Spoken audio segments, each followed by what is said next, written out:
13h30.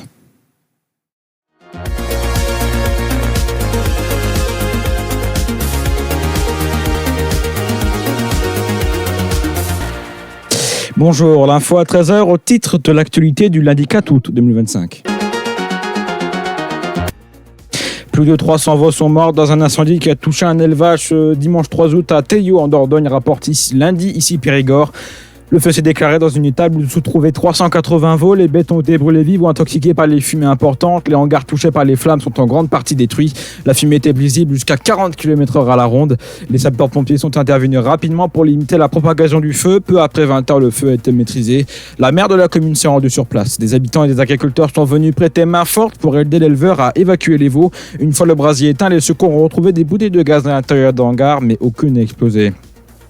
Arrêtez la guerre à Gaza, exhorte dans un chef espion militaire, policier et diplomate israélien. Dans un courrier publié lundi 4 août, ce est signé par 550 responsables de l'appareil sécuritaire de l'État hébreu, réunis sous le nom de commandant pour la sécurité d'Israël. Ils appellent Donald Trump à faire pression sur le Premier ministre israélien pour mettre fin au conflit en cours depuis 22 mois dans la bande de Gaza. Votre crédibilité auprès de la grande majorité des Israéliens renforce votre capacité à guider le Premier ministre et son gouvernement dans la bonne direction, poursuivent-ils. Vous l'avez fait au Liban, il est temps de le faire à Gaza également, plaide-t-il encore auprès du président américain. Parmi les signataires de ce courrier figurent notamment 3 anciens patrons du Mossad, le service de renseignement extérieur, 5 ex-dirigeants du renseignement intérieur et 3 chefs d'état-major. Cette guerre a cessé d'être une guerre juste et conduit l'État d'Israël à perdre son identité, a par ailleurs alerté l'ancien directeur du Shin Bet, Ami Ayalon, dans une vidéo diffusée par le même mouvement pour accompagner la publication du courrier. Un feu de matelas a provoqué l'évacuation et la prise en charge de 17 victimes vers 4h du matin du lundi 4 août 2025 dans un établissement pour personnes âgées du Gers, l'EHPAD Saint-Jacques à l'île Jourdain. 14 personnes ont été intoxiquées par les fumées, dont 3 gravement. Un incendie s'est déclaré vers 4h du matin lundi 4 août 2025 au rez-de-chaussée de la maison de retraite. L'origine du sinistre est un feu de matelas dans une chambre maîtrisée par les moyens du service départemental d'incendie et de secours du Gers. D'importantes fumées se sont dégagées dans les étages, nécessitant l'évacuation et une prise en charge rapide des victimes selon le SDIS 32. Le bilan fait état de 17 victimes, 3 personnes, une femme de 86 ans, 2 hommes de 85 ans en urgence absolue, médicalisés par le SMUR et évacués au CHU Purpan de Toulouse pour un passage en caisson hyperbare et 14 en urgence relative, dont 6 évacués. L'évacuation du reste des résidents était toujours en cours ce matin sous la coordination du SMUR. Au total, 81 personnes ont été concernées par cet incendie, 75 résidents et 6 personnes de l'EHPAD. Selon les secours sur place, l'établissement ne sera pas exploitable dans un premier temps, compte tenu des dégâts occasionnés par les fumées de l'incendie.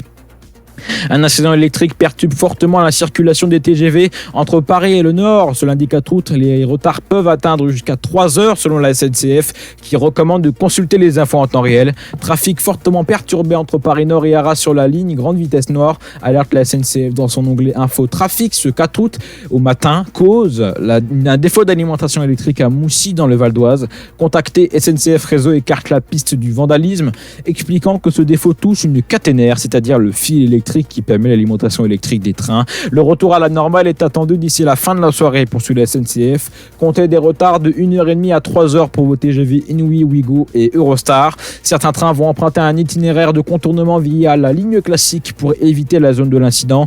De ce fait, des modifications de desserte et de suppression sont à prévoir. Dans le sens des arrivées, les TGV en provenance de Paris-Nord et en direction de l'île Flandre accusent déjà 1h20 de retard. Le Kremlin a appelé à faire preuve d'une grande prudence dans les menaces nucléaires après le déploiement vendredi par le président américain Donald Trump de 2 sous-marins en réaction des commentaires de l'ex-président russe Dimitri Medvedev. Et on passe sur le gros plan de notre info à 13h. Il ne s'est pas passé un été sans qu'un des titres du rappeur marseillais Jul fasse le buzz sur les réseaux sociaux. Cette année ne déroge pas à la règle, mais cette fois parmi les fans absolus de l'artiste, un doute s'installe. Depuis la publication ce vendredi 1er août du single Toi et moi sur les réseaux sociaux, de nombreux commentaires pointent des sonorités étranges faisant penser à l'usage du Nia pour créer le titre. Il faut dire que le style du morceau porte également à confusion. La voix du rappeur est posée sur un rythme aux sonorités gitanes accompagnées par de la guitare, de quoi produire un résultat très différent des compositions habituelles du rappeur qui peut faire penser aux chansons de Kenji Girac par exemple. Un changement qui interpelle forcément les habitués qui avaient pu découvrir seulement 2 jours auparavant Où on va, titre dans un style habituel de l'artiste marseillais. Le doute autour de l'utilisation de l'IA par Jul est déjà présent dans les commentaires de l'internaute sur YouTube, Instagram et Twitter. donc aujourd'hui X, qui s'est encore renforcé après la publication sur les réseaux sociaux d'une vidéo décortiquant le morceau. Et Kay, qui se présente notamment comme beatmaker et ingénieur du son, développe pendant près de 3 minutes les indices qui démontrent que selon lui, le morceau a été bien généré artificiellement. L'auteur de la vidéo pointe notamment la faible qualité sonore du fichier audio de Toi et Moi, symptomatique selon lui des productions réalisées par IA. Je pense que ce qu'ils ont fait, c'est qu'ils ont généré un son entier par Suno, équivalent de ChatGPT pour la création de musique. Sauf que de base, ce n'était pas la voix de Jul, assure dans sa vidéo le beatmaker, pour qui d'autres IA ont été utilisés par la suite.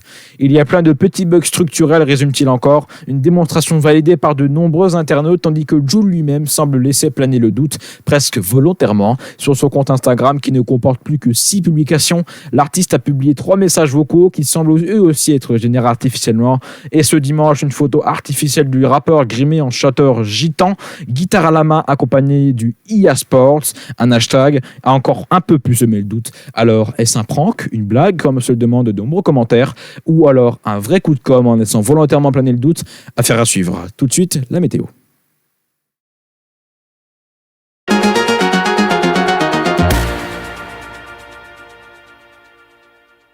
Pour la météo de cet après-midi, les températures sont en hausse avec un ciel est plutôt bien ensoleillé au sud. Les conditions sont estivales sur les 2 tiers sud du pays. Le soleil s'impose malgré un voile nuageux.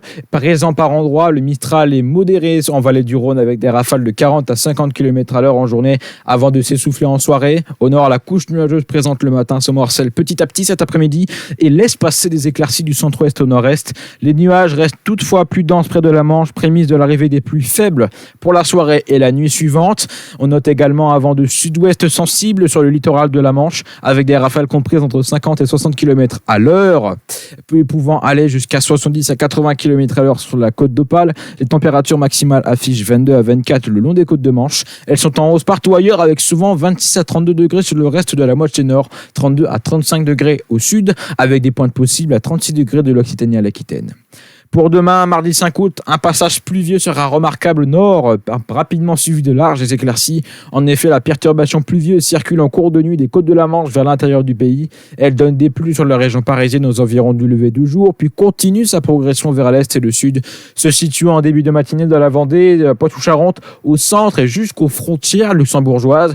Elle ne donne que quelques gouttes sur les régions les plus à l'ouest, mais un passage pluvieux un peu plus marqué au nord et à l'est.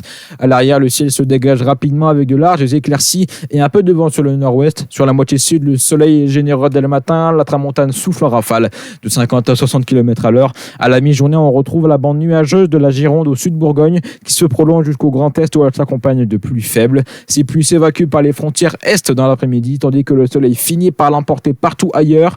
Le Mistral qui s'est levé en vallée du Rhône se renforce le soir en donnant des rafales jusqu'à 70 à 80 km à l'heure. Côté température, on attend des minimales généralement comprises entre 13 et 18 degrés et jusqu'à 23 degrés dans le Roussillon. Les maximales sont en baisse au nord, comprises entre 20 degrés près de la Manche et 27 degrés sur la région centrale. Comptez 29 à 33 dans le sud-ouest et jusqu'à 37-38 en basse vallée du Rhône. Et c'est ainsi que se termine l'info à 13h. Merci de l'avoir suivi. Prochain rendez-vous sur l'actualité demain à 13h.